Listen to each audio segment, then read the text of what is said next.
Make your next move with American Express Business Platinum. You'll get 5 times membership rewards points on flights and prepaid hotels booked on AmexTravel.com.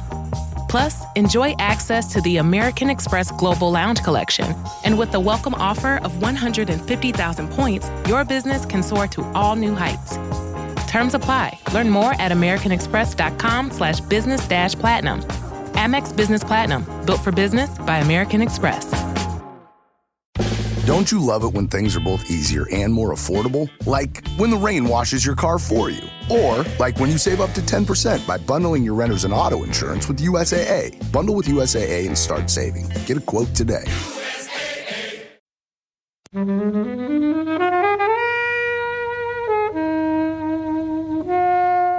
I realise I'm probably the only person in this room who thought this film was absolutely fantastic. I enjoyed it. But it had a Greek feel. It had like one of those classic kind of like the fates rising people up to smash them down again. And it was a comedy and it was a tragedy all at once mixed up together. The fact you didn't like the characters, I thought was the not appeal. that I didn't like them. I hated them all. So this is the 79th episode, and you're listening to the Flixwatcher Podcast. Hey everyone, and welcome to this episode of Flixwatcher Podcast. We're joined today by Ben. Hello. George. Hi. And Helen. hello. And we're going to be talking about Catfight. Come find us on Twitter at FlixWatcherPod. Visit the website flixwatcher.tv for full listings, and don't forget to subscribe to us on iTunes and leave us an awesome review. And as we always say, guys, all the films were available on Netflix at the time of recording. There was going to be bad language, there's going to be spoilers, and we hope you enjoy it. See you later. Hello and welcome to Flixwatcher Podcast. Today our guests are George and Ben. If you would like to say hello to our lovely listeners and tell us a little bit more about your film, podcasts and Twitter accounts.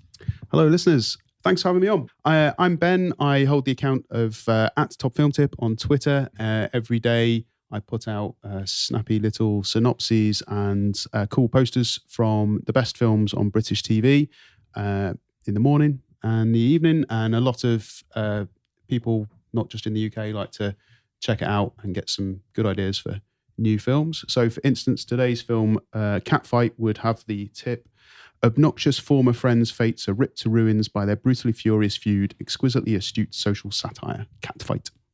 Nice. And who are you? So I'm George. Myself and my brother have the film podcast Retro Ramble. So that's about the films that me and my brother Charlie grew up with.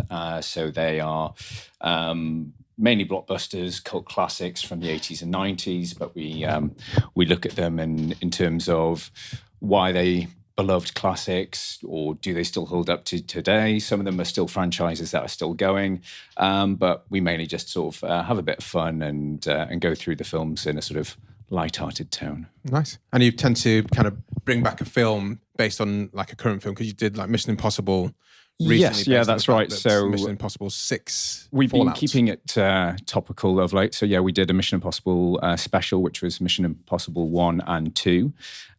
We also have done this year, we've done Jurassic Park because of Jurassic World, Fallen Kingdom. We did, Blade was actually to coincide with the Avengers because it's the first successful Marvel property, but obviously ties in quite nicely with Black Panther as well. So you didn't fancy doing Howard the Duck? Oh, you said successful. Yeah. Yeah, successful and beloved. Some people love that film. Is Howard the Duck the one with the duck condom? I think I've only seen it once and I never want to see it again. I don't know about the duck condom. Possibly. It traumatized me as a child. Ben, so you're kind of responsible for Flixwatcher coming together in a random circuitous way. I'm proud I am. Yeah. It's like your audible baby. Yes. Top Field Tip got the team together for the Shabbos Rollers film quiz, which is where I met Helen. Well, the Bigger Boat film quiz. Bigger Boat film quiz, of which our film gave birth to the film. There's a lot of birth going on. Yeah, gave birth to the Shabbos Rollers quiz team, which is captained by yourself. I like to think so. Well, everyone thinks so. Yeah. You're captain, and that's where I met Helen and thought, let's make a film podcast together. All those years ago. So thank you. Oh, you're welcome. And that's why you come on so many times. No one else is allowed on more than twice, but you're Wow, special Special treatment. yeah, pass. absolutely. Thank you very much. Cool. So we're here talking about Catfight, which is your choice, Ben. Can you give us a 2-minute synopsis and let us know why you chose the film? Certainly. This is a film, I think like most films I spot, they tended to be on the banner of IMDb one day, and it just caught my imagination. It looked a bit different. I wasn't too sure what to expect, and it just blew me away. It's so fresh and original, and we'll get into all of that later on. Ultimately, it's about two women who used to be friends, whose paths cross again, and it precipitates a really horrendous fight that then goes on, and it's like a Greek tragedy in a way. As the wheels of fate kind of raise them and ruin them, the rival women end up just destroying their own lives and each other's lives in just an ongoing incandescent rage over various points in the film.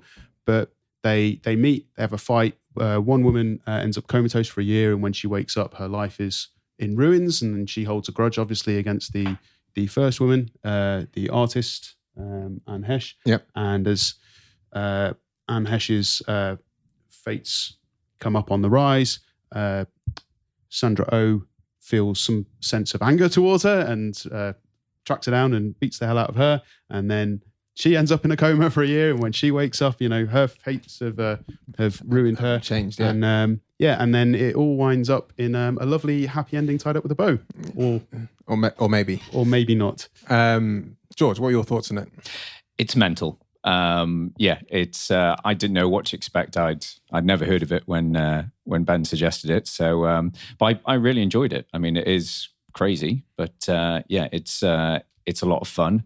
It's really unusual. It's not the sort of typical film that I would go and see or would pick on Netflix. But yeah, I'm really glad I watched it. So how did you come across this in the first place then, Ben? I think I spotted the trailer. I think it must have been when it was doing the festival circuit. Okay. Kind of 2017 maybe, and then it came up on Netflix. I was like, that's the film I really wanted to watch a while ago. And it was not like anything I'd seen before. And from this film, the director, Honor Turkel, American director based in New York, I started tracking down some of his other films, one of which is referenced in this film. And he just have a really nice style. I really started to appreciate his work, and it all kind of came back to this one. And I wanted to ask Helen, actually, a lot of this film reminded me quite a lot of a kind of Woody Allen sort of a feel, like the New York, the satire, the crazy New Yorkers, and the knots they tie themselves all up in. So how did you feel now, Helen? Well, it could have been a Woody Allen film, possibly, but extremely violent version of it. But I mean, any film that is set in New York, it's a bit like that. But a lot of the music was in there. Probably not quite as obnoxious characters that Woody would write. Oh, really? You think these are less obnoxious? I was going to say it's pretty more. obnoxious. Oh, they're more More. obnoxious. Yeah. I mean, it's an interesting film, and I really like seeing Anne Heche in a film. I mean, when did she last make a film? Well, yeah, Anne Heche 97? and Sandra Oh. Well, Sandra Oh's been pretty prolific. Has she? I was Sideways, and then she was She's been Grey's doing Anatomy, yeah, and which then takes a lot of time. and then I don't know what else I've seen her in. I thought the same thing. I was like, whatever happened to Anne Heche? I mean, she was big in the sort of late 90s. She was in like Volcano, and what was that Psycho? one with? Wasn't she in the remake of Psycho? Oh, She well, was, but that was she like was the. that's quite a while years ago. ago. Yeah, That it was still like was 10 years ago, years wasn't it? But I was also surprised to see Alicia Silverstone as well. I was like, oh, whatever happened to her? Well, she was last seen in Killing of a Sacred Deer, the Yorgos Lanthimos follow-up to Lobster. Is that any good? Yeah, definitely. I've heard it's pretty brutal. Oh, it's a fucking dark film. It's a lot darker than this. I mean, I thought The Lobster was pretty weird and pretty brutal ending. So yeah, I'm sort of psyching myself up to watch Killing of a Sacred Deer. You don't need. It's a good film. You wouldn't need to psych yourself up that much. But carry on, Helen. Sorry. Again, Alicia Silverstone is quite a nice pleasure to see her on screen. I didn't love it as much as you guys did, unfortunately. It's the first fight is really bizarre in that it's quite violent and unrelenting. And I felt then after that, it kind of lacked a little bit of the momentum that the first fight had. And you kind of get a little bit where it's going. But I think the main problem I had is that everyone in it is just so horrible. And there's the only person who has like any kind of humanity, you're kind of meant to think is a little bit of an idiot anyway. The artist assistant. Well, you've also got the maid. Well, the maid is the one, but because she kind of laughs at the farting guy. Yeah. You're kind of meant to see her as a bit of like a dumb government propaganda on the TV. And I don't know. I just think the world is so horrible that I want to watch some nice things in a film. Don't go and see Killing of a Sacred Deer then. Probably not. Will probably rip your heart out. Will it kill me? How about you, Kobi? How about me? I've seen Killing of a Sacred Deer. It's a good film.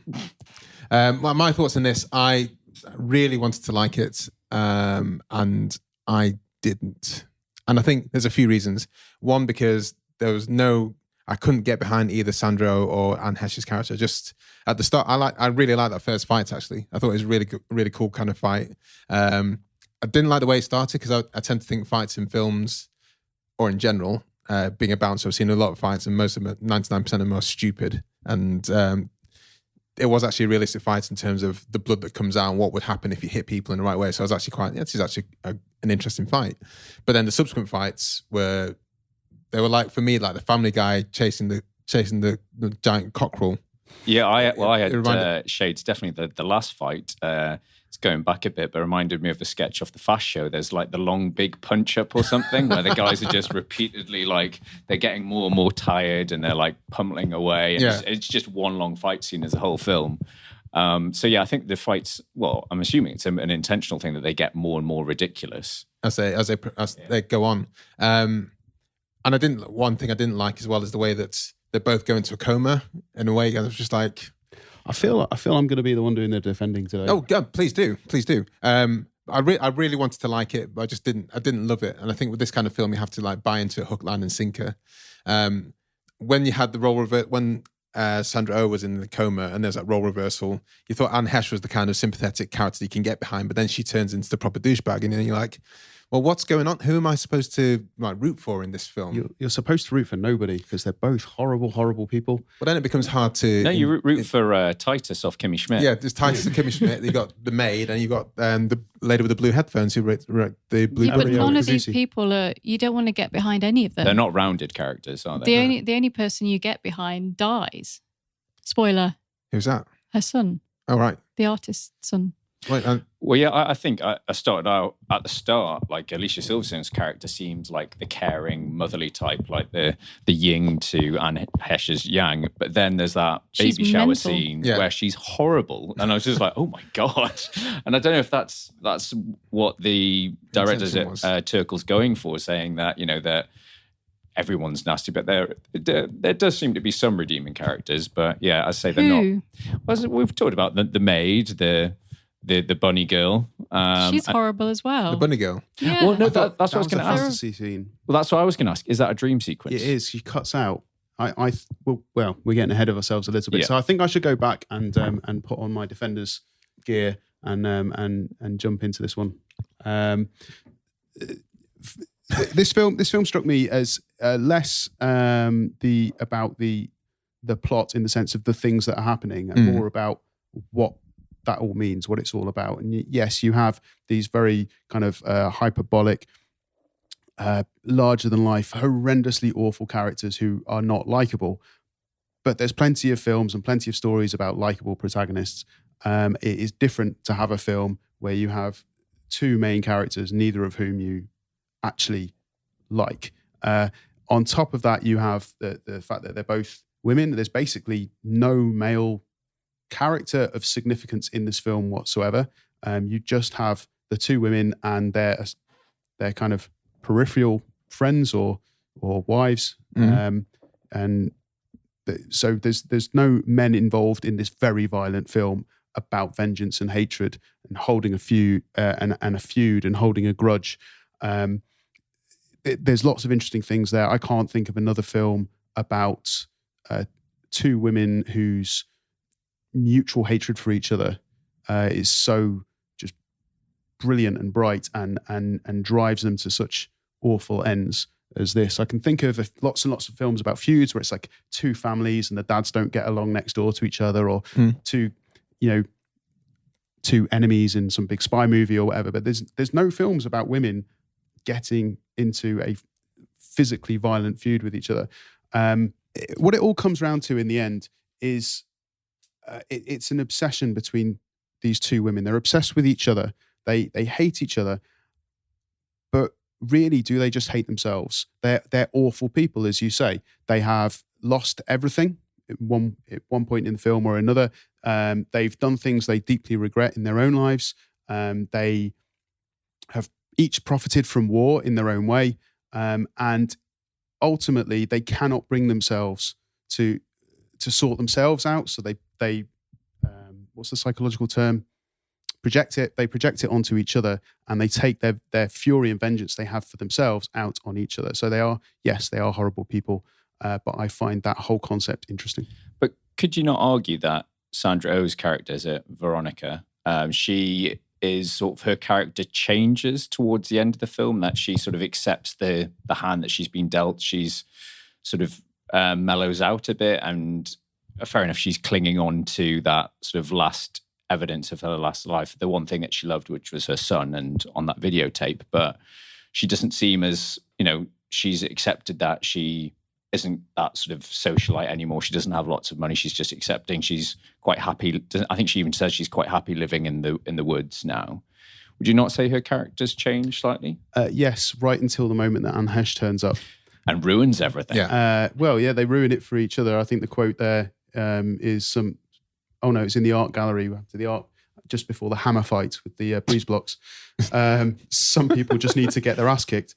They really, really hate each other, and if that involves rolling around in the woods, just braining each other with rocks, then that to them is more important than actually facing their problems. So with the first fight, this is one kind of sticking point I have, because after Sandra has been comatose, lost her family, literally lost her family, lost all her money, lost her wealth, I can see why that's a reason to go absolutely apeshit ballistic on one person.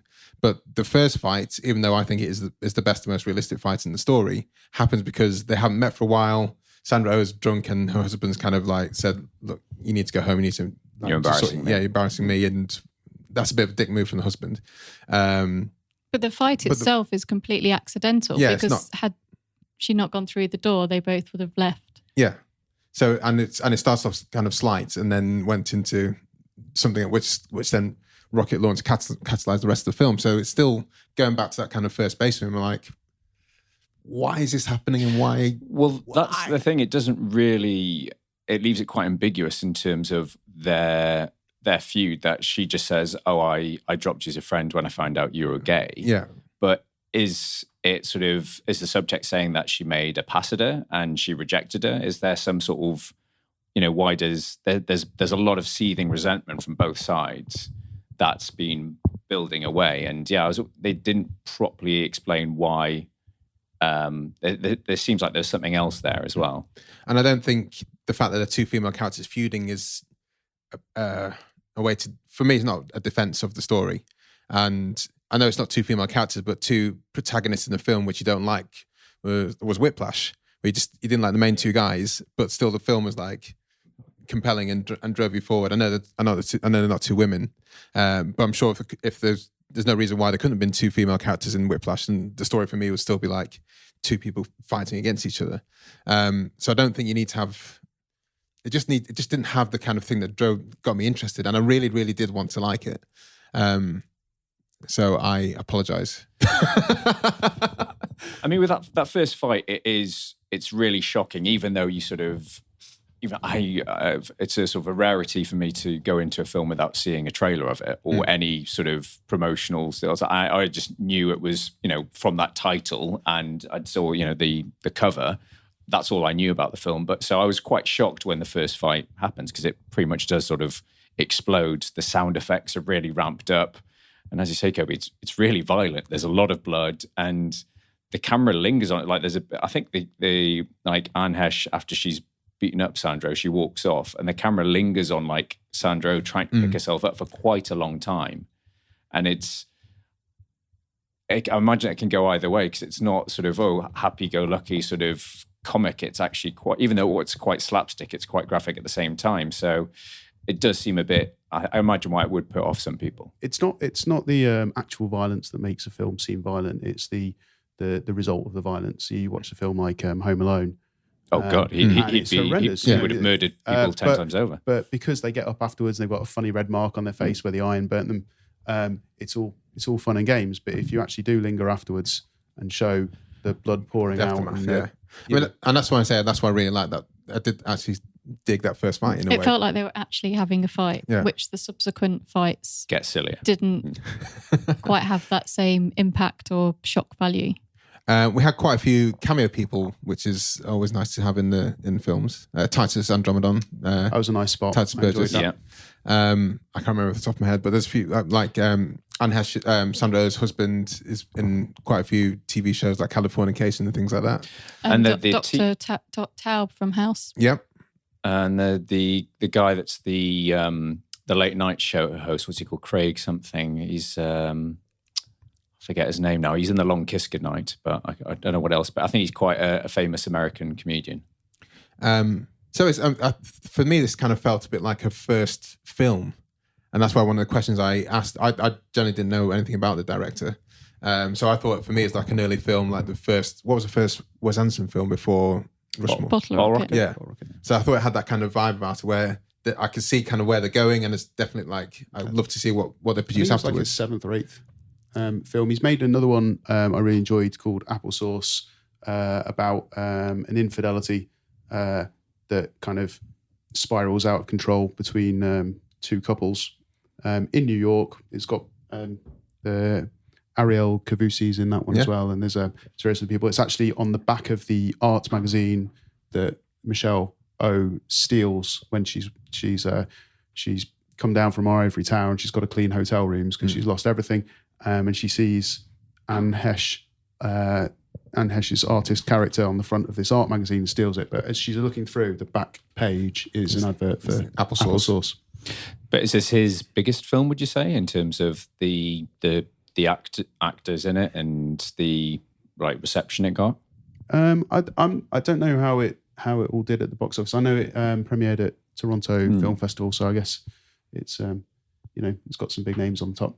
But I would wonder how it was marketed, because it's kind of a bizarre film to have to try and market to anyone, because it's not exactly your usual film female audience that would probably flock to this, in terms of it being obviously quite violent in places. Can I ask, Helen and Kobi, apart from that fight, was there anything in the film you enjoyed or felt was a little bit original or of interest? Apart from the first fight, no. I mean the stuff up until that first fight, I was really enjoying the argument with Sandra and Veronica and her husband, and that you could see that I wanted that kind of storyline to play out a bit more, in a way that he sees maybe she's got a drinking problem, the way she's interacting with her husband and her son. I thought that was a really interesting dynamic, which perhaps part of the reason why I was kind of like, oh no, it's not. Those guys are gone. So suddenly she wakes up from a coma, those guys are gone. And I really liked Ariel Cavussy. So tell me about the fantasy sequence, because I thought that was one of my favourite parts of the film. Further downstream was that she turned around to Anne Heche and says, no, I'm loving this. This is exactly what I want. Just a little bit of context. I kind of whizzed through the synopsis at the beginning. So Anne Heche is a very self-important, arrogant artist who once a new American war in the Middle East begins, she starts making kind of protest art. And even before she's successful, she's kind of beaten down on Ariel. So she takes all her vengeance and frustration out on her artist assistant, who's this tiny, petite little woman, Ariel Cavussy. She's got I think she does some stand-up and acting and directing herself. And she takes all her vengeance out on her. She's making these comics about happy little bunnies, and as the war begins, people start buying all this art that Anne Heche is doing. I remember writing down. I think she sells a picture of a decapitated sperm for $5,000, which I thought was very amusing. And so she's effectively profiting from the war because people are buying her anti-war art.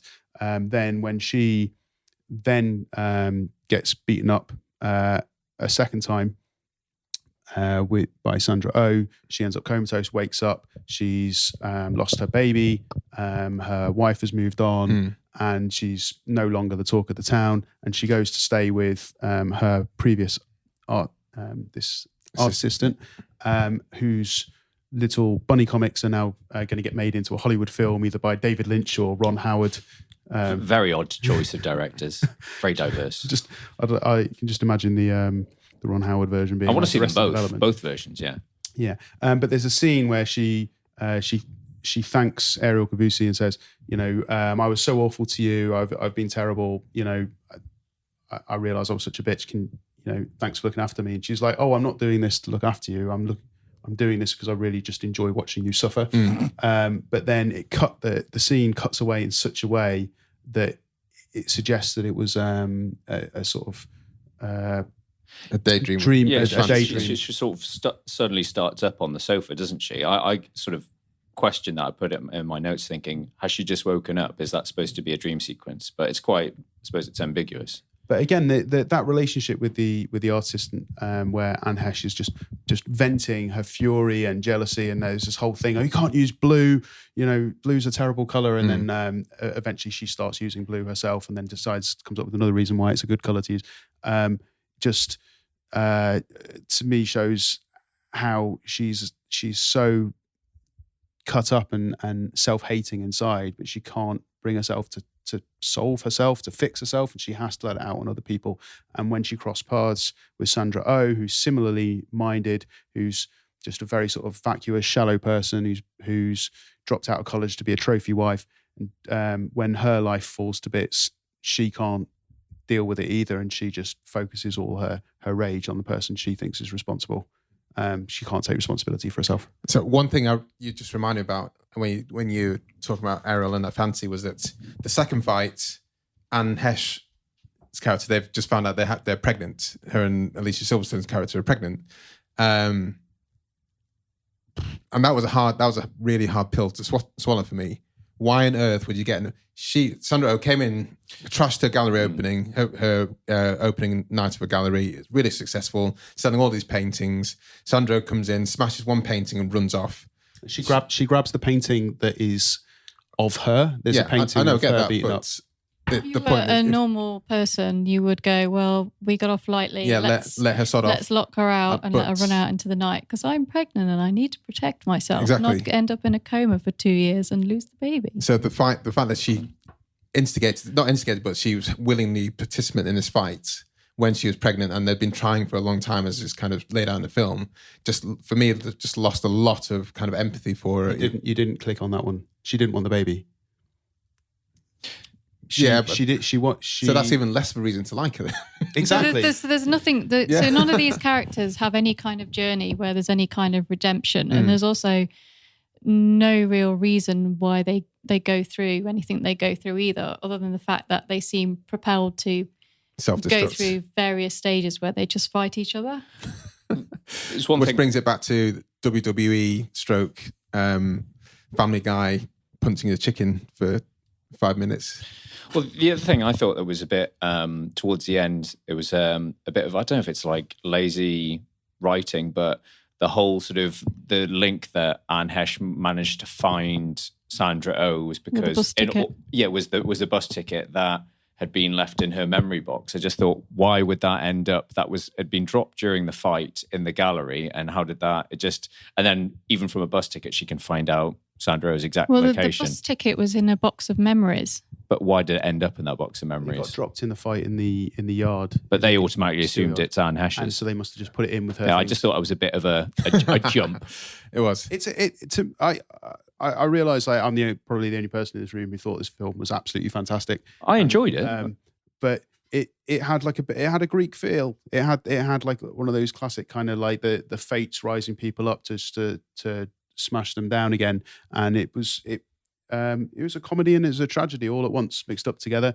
The fact you didn't like the characters, I thought was the not that I appeal. didn't like them. I hated them all. So I think sometimes that if you don't root for a character in some way, then it's kind of hard to get behind the film in any kind of way. I don't know. Maybe if I was younger, if I was still studying film and a bit younger, and when I used to watch Lars von Trier films and things like that, when you didn't feel the need pain. to watch your life ticking away. There's a really interesting parallel there that I hadn't considered. But if you think about, say, like Nymphomaniac, which I haven't seen because I've got better things to do than watch 3 hours or 6 hours, however long it is. There are a lot of really horrible people in that film, and that still found a market, and it did got awards, and people still watch it.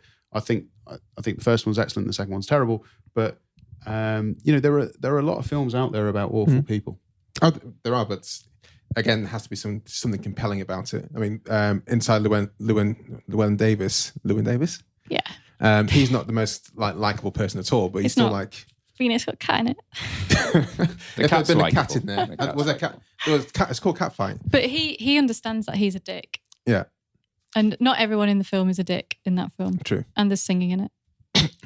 And there's Adam Driver singing "Please, Mr. Spaceman," whatever it's called. Anyway, that's a different film. Right. Also, I think it always really annoys me as well in films where art and artists are kind of used as the joke, and it's like, temperamental artists and artists throwing hissy fits. Because I just think not all artists are like that. As a scientist, I find the same thing. I find the same thing when I see the evil scientists doing not all bad scientists bidding are or evil. bad science. Doing evil schemes. Yeah, a lot of the time they don't really know their science very well.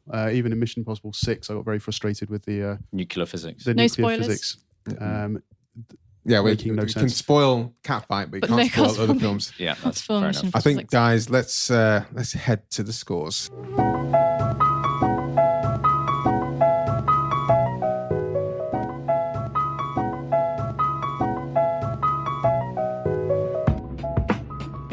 And this is the patented Love, exciting and new. Hello, Hannah Waddingham here. Have you seen the fabulous new Sun Princess? World-class entertainment, exceptional dining, and the greatest pizza ever. It's a love. Don't miss our Come Aboard sale with up to 40% off and free room upgrades. Visit princess.com or call your travel advisor to book. Princess Cruises. Terms and restrictions apply. Offer ends 2/28/25. Ships at Bermudan and British Registry. Flixwatcher scoring system. One day will be patented. All the scores are out of 5, and you can go to a decimal place if you would like to. And the first up is the recommendability, and we will go to you, Ben, because it's your choice. Well, I feel bad for having recommended this film to you guys. I thought it was great. I would recommend it to people I thought would be interested in a kind of indie film about two women beating the shit out of each other over over nothing. To vent their personal frustrations and avoid actually solving their own personal crises.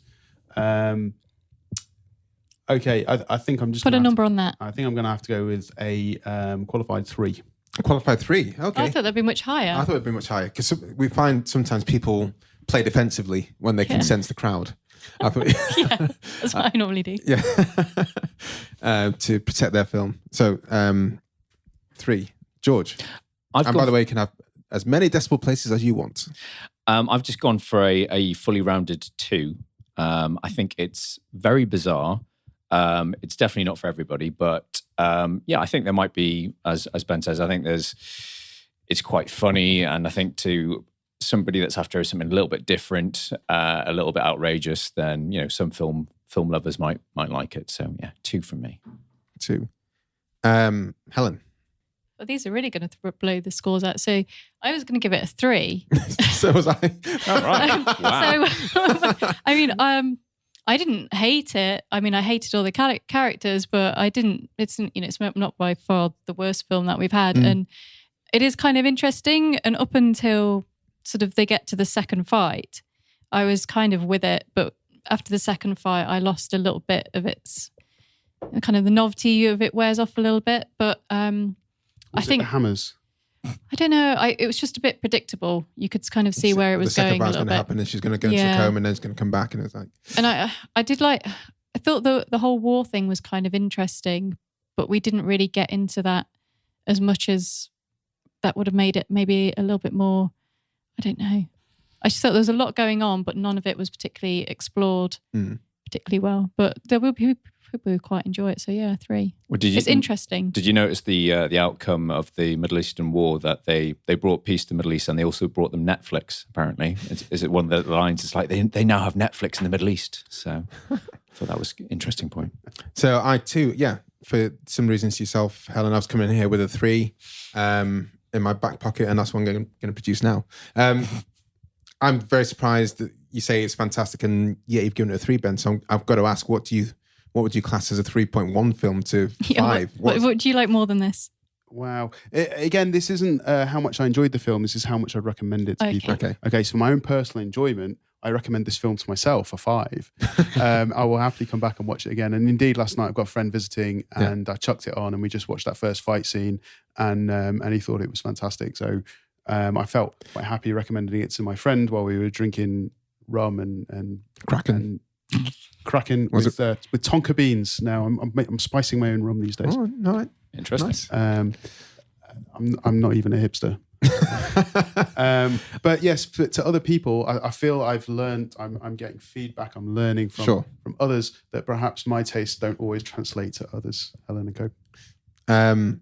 Cool. Oh yeah, because I like to consider other people before I give the recommendation. Helen just gives them 5s out willy-nilly. So you'll like this, even though. Yeah, so likewise, I didn't really like this, but it's kind of interesting. And I did really like seeing Heche in a film, and Sandra. I liked seeing that, but it didn't live up to its sort of strong opening first act. I think you're right. Repeat viewing score, Ben. How many times have you seen it? This was the second time. Okay. I watched it. It'd probably been over a year since the first time. And yeah, I thoroughly enjoyed it. I'd forgotten quite a lot of the details with like the Happy Bunnies comic and the some of the grotesque artworks and the level of ridiculously over the top ultra violence, which is I really enjoyed.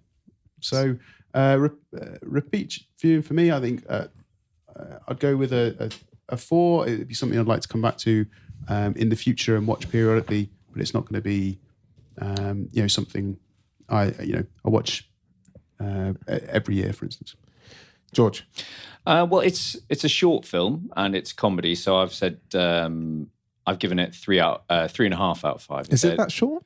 It's only an hour and a half. Yeah. Okay. If that, I think. And I imagine, like as you say, Ben, I think there's a lot of detail in there, and there might be more things to pick up on repeat viewings. But saying that, I'm not sure how quickly I'll rush back to watch it again. Helen. I'll give it a 1. I mean, never say never, but I'm not likely to rush back to this one. Yeah. I'm going to give it a 1.5, I reckon, for similar kind of reasons. Might watch it again. If I come in and it's on, and I'd probably watch up to the first fight and then duck out. Fair enough. Small screen score. Ben.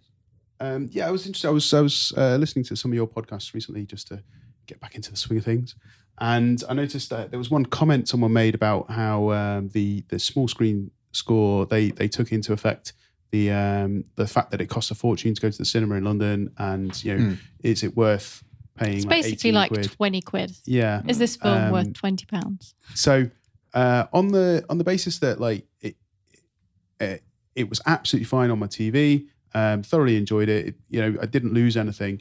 But then I was thinking about the Prince Charles Cinema, and this film has all the makings of a cult classic. Like The Room, for instance, right? There are people who love that film, and there are people. Have you seen The Room yet? Film.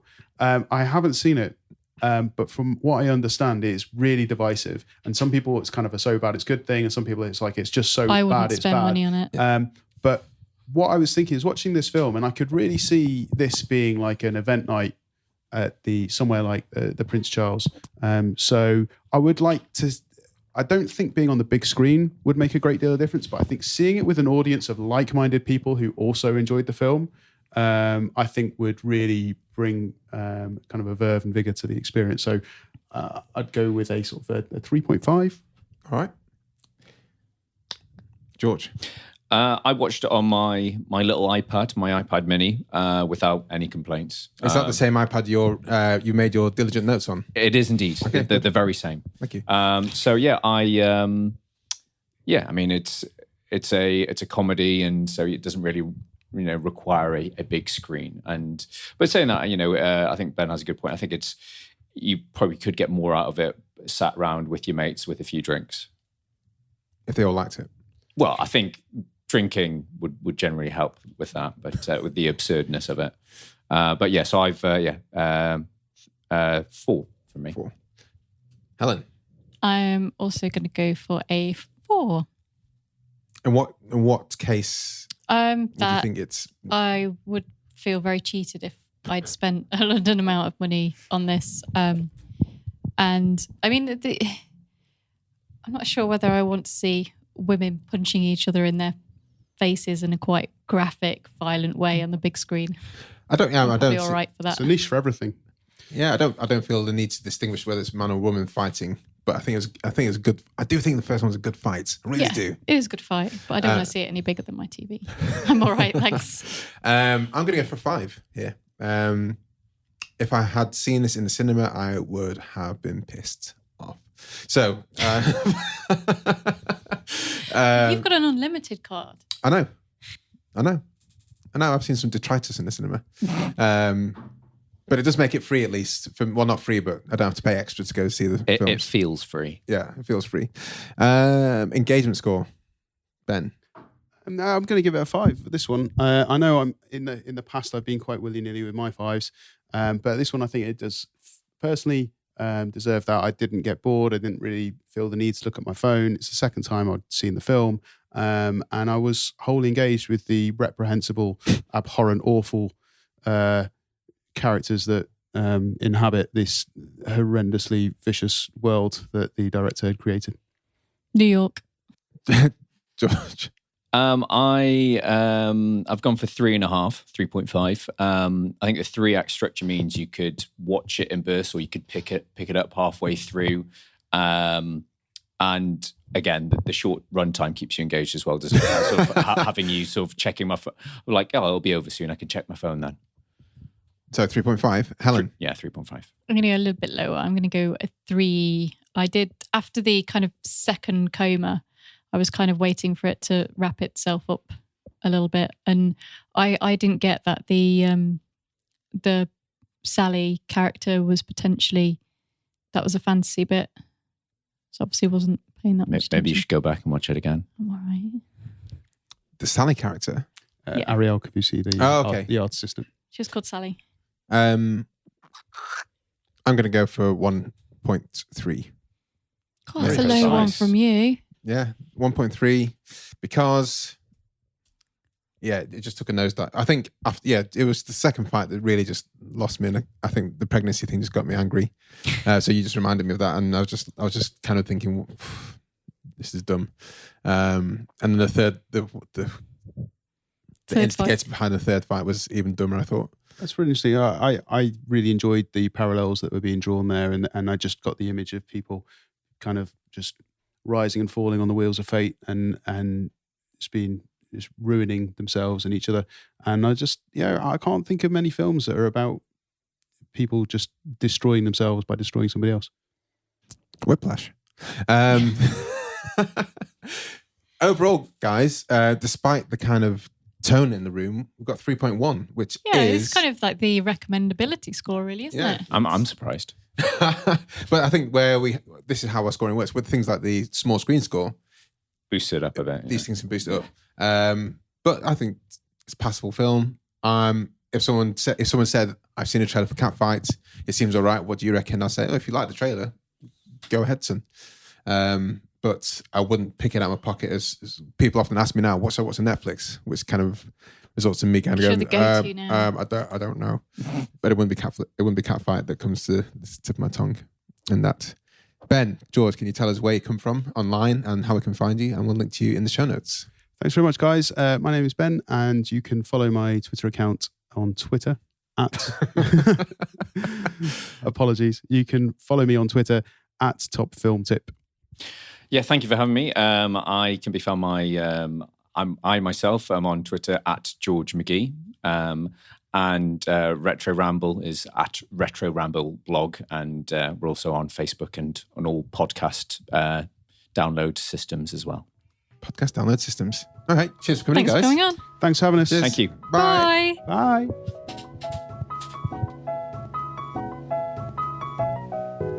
Well, thanks, guys, for listening to Flixwatcher Podcast. Please do come and find us online. We're on Twitter at FlixWatcherPod. Come and visit our website, flixwatcher.tv. Thank you so much to our fantastic editor, Brendan Russell, for his fantastic editing skills, of course, and to Mighty People for the tunes you can hear right now.